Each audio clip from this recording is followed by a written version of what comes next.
Kalau kita menonton video dari Deddy Mulyadi di channel YouTube-nya Kang Deddy Mulyadi Channel, rasanya kita sedang menonton acara sinetron kehidupan yang biasanya ditayangkan di berbagai stasiun televisi nasional. Beberapa pemain utama yang sering dimunculkan oleh Deddy Mulyadi adalah Caswara, Egy, dan Ayu. Mereka memiliki karakter masing-masing yang berbeda antara yang satu dengan yang lainnya. Ini jam 12 malam ini. Tadi sendal.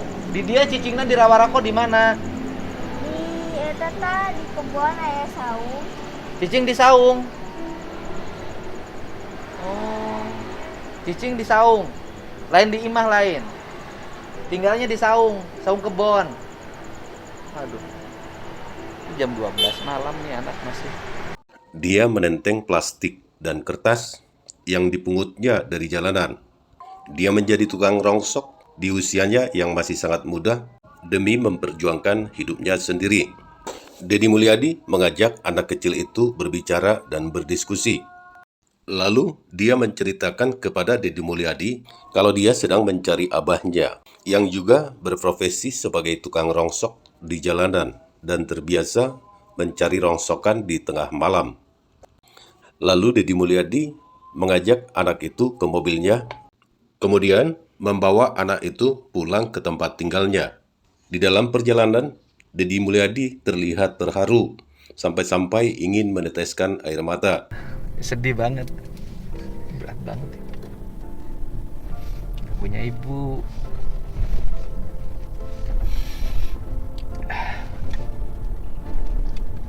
Nyariin bapak. Ketika sudah sampai ke lokasi tempat tinggal anak kecil itu, Deddy Mulyadi ikut turun dari mobilnya. Dia penasaran ingin tahu tempat tinggal anak itu. Dan anak kecil itu pun membawa Deddy Mulyadi ke tempat tinggalnya. Ternyata hanya sebuah gubuk yang didirikan apa adanya, asal bisa tidur saja. Atap gubuk itu hanya ditempel plastik saja. Kalau hujan turun, mereka pasti basah. Untuk mengatasinya, anak kecil itu mengatakan, dia biasanya masuk ke dalam karung plastik. Gubuknya tidak ada listrik, tidak ada toilet, tidak ada kamar mandi. Praktis hanya sebuah balai-balai yang hanya bisa digunakan untuk tiduran saja. Setelah selesai mencari barang rongsokan di jalanan, lalu Deddy Mulyadi kelihatan sekali menjadi sangat terharu melihat kondisi kehidupan anak kecil itu. Ya Allah ya Rabbi. Astaga.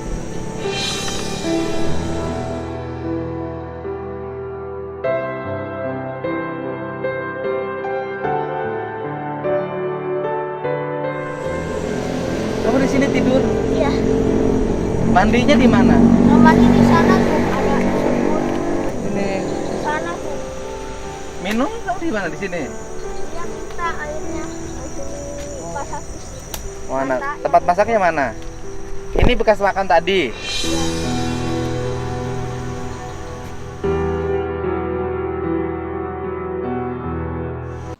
Dia kelihatannya kaget sekali mengetahui anak kecil itu berani tinggal di sana sendirian kalau di malam hari. Karena suasana gelap, tidak ada listrik, nyamuk banyak. Lalu untuk menghalau nyamuk, anak itu membakar bekas tatakan telur yang ternyata sudah ada di atas tempat tidur berdampingan dengan barang-barang lainnya. Deddy Mulyadi terus mengobrol dengan anak itu, tapi sudah mulai kelihatan kalau wajah Deddy Mulyadi sangat terharu melihat kehidupan anak itu.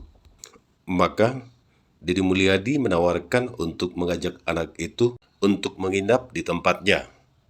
Ternyata anak itu langsung bersedia. Udah, kamu nggak usah tidur sini, yuk ikut sama aku yuk. Yuk, nggak usah tidur sini, kamu nanti jangan tinggal sini lagi. Nanti biar besok bapaknya ditemuin. Maka Deddy Mulyadi menghubungi seseorang yang ternyata anaknya.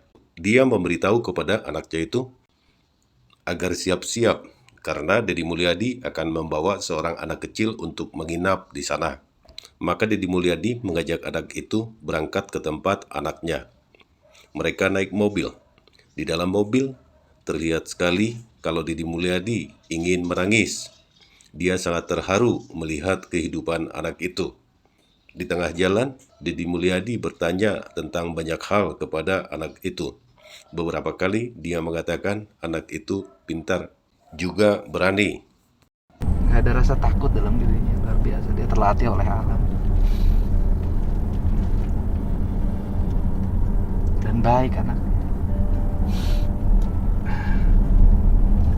Akhirnya mereka sampai di rumah anaknya Deddy Mulyadi itu, yang ternyata seorang mahasiswa yang kuliah di Universitas Padjadjaran, namanya Maula.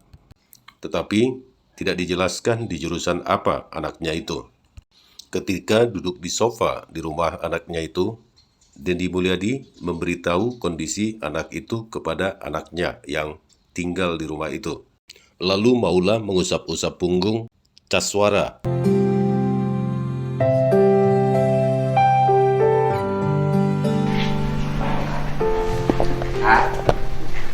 Ini aslinya orang Cipendei. Ketemu sama ayah di jalan. Terus setelah dicek, dia tinggal di saung di rawa. Anak segede gini tinggal sendiri di saung, tidur sendiri. Dan ini anak baik kelihatan. Bapaknya enggak, kadang ketemu, kadang ibunya udah nggak ada.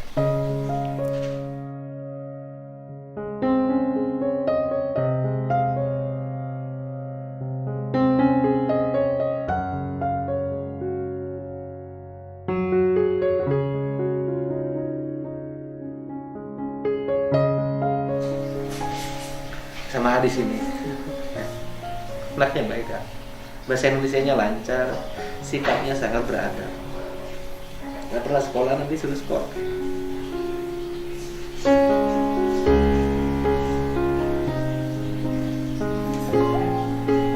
Terlihat jelas kalau Maula ikut prihatin juga mengetahui kondisi dari Caswara sebelumnya. Setelah menitipkan anak itu dan memberi nasihat-nasihat kepadanya, maka Deddy Mulyadi meninggalkan rumah itu dan pulang ke rumahnya. Episode pertama tentang hubungan anak itu saat pertama kali bertemu dengan Deddy Mulyadi sudah selesai sampai di sini. Tetapi masih banyak cerita-cerita lainnya tentang Caswara yang akan terus kami rangkum di video-video selanjutnya sebagai upaya kami untuk ikut menyebarkan upaya-upaya kebaikan yang sudah dilakukan oleh Deddy Mulyadi, agar semakin banyak para tokoh masyarakat yang memahami bahwa di negara ini masih butuh tokoh-tokoh masyarakat yang mau turun tangan, baik langsung maupun tidak langsung, untuk membantu anak-anak yang kesulitan, yang tidak punya rumah, dan tidak di bawah asuhan orang tuanya masing-masing.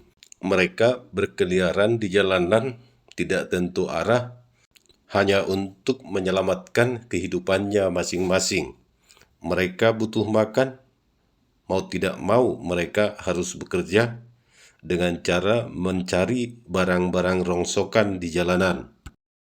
Kami merasa video-video tentang kehidupan yang selalu disorot oleh Deddy Mulyadi itu patut disebarluaskan ke masyarakat, bukan hanya sebagai tontonan pengganti acara-acara sinetron seperti yang biasanya disiarkan di acara-acara televisi nasional, tetapi sekaligus menjadi pembelajaran bagi kita semua bahwa di luar sana masih banyak anak-anak yang sedang kesulitan.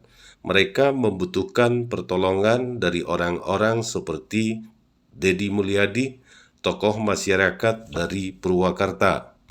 Dan di sisa malam itu, kemungkinan besar si anak kecil yang bernama Caswara itu akan menangis bahagia, berucap syukur kepada Tuhan Maha Pencipta, karena dia sudah dipertemukan dengan seorang malaikat bernama Deddy Mulyadi, yang membawanya dari tempat kegelapan sehingga bisa menatap hari depan yang lebih ceria, menjalani hidup dengan cara yang berbeda dari kehidupannya yang sebelumnya.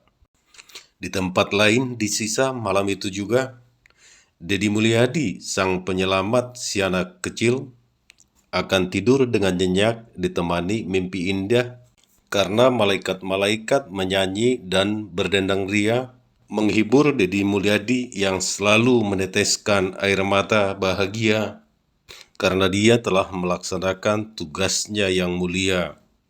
Di saat masih bisa, dia telah membantu anak-anak yang kesulitan. Berbagi senyum menatap hari depan yang lebih ceria, sehingga kedepannya dia akan berbuat lebih banyak lagi, menjaring caswara-caswara lain yang kini sedang merana di luar sana, yang butuh pertolongan kita semua.